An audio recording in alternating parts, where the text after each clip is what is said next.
Assalamualaikum warahmatullahi wabarakatuh.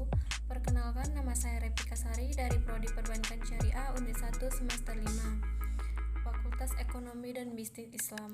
Selanjutnya ada pengertian pasar dan pemerintah. Pasar adalah tempat bertemunya pembeli dan penjual barang atau jasa. Dalam konsep tradisional, pasar diartikan sebagai tempat bertemunya penjual dan pembeli sehingga menimbulkan transaksi. Nah, kalau yang pemerintah adalah organisasi yang memiliki kekuasaan untuk membuat dan menerapkan hukum serta undang-undang di wilayah tertentu. Selanjutnya ada barang dan pasar. Yang pertama itu ada private goods. Private goods adalah barang yang dapat diproduksi secara lebih efisien oleh perusahaan swasta dalam sebuah pasar.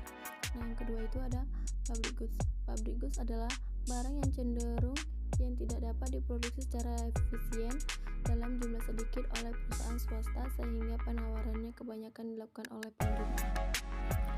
Selanjutnya yaitu ada distribusi. Dalam masyarakat terdapat beragam jenis manusia, ada yang kaya dan ada yang miskin, ada yang terampil dan ada yang tidak terampil, sehingga alamiah terjadi kesenjangan untuk diperlakukannya distribusi agar kesenjangan ini dapat diperkecil. Yang ketiga ada transfer tunai barang dan jasa. Dalam melakukan bantuan secara tunai, hal ini dapat dilakukan melalui uang tunjangan atau uang transfer. Selanjutnya, kegagalan pemerintah.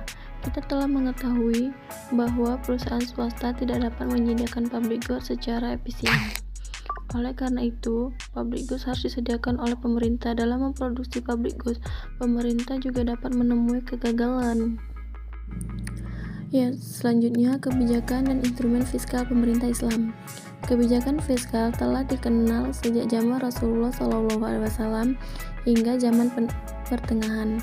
Baitul Mal adalah lembaga pengelola keuangan negara sehingga terdapat kebijakan fiskal dan memberikan dampak positif terhadap tingkat investasi.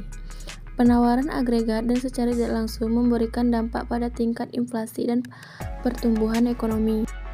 Selanjutnya yaitu anggaran pendapatan pemerintah. Dalam struktur anggaran pendapatan negara terdapat beberapa cara yang digunakan untuk menghimpun dana guna untuk menjalankan pemerintah.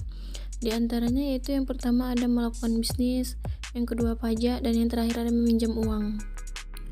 Dan yang terakhir itu ada anggaran pendapatan pemerintah Islam. Sumber pendapatan negara pada zaman Rasulullah SAW tidaklah terbatas pada zakat semata karena zakat sendiri baru diperkenalkan pada tahun ke-8 Hijriah di zaman Rasulullah.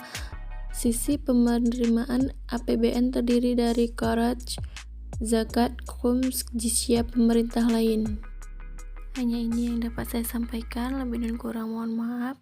Semoga bermanfaat. Assalamualaikum warahmatullahi wabarakatuh.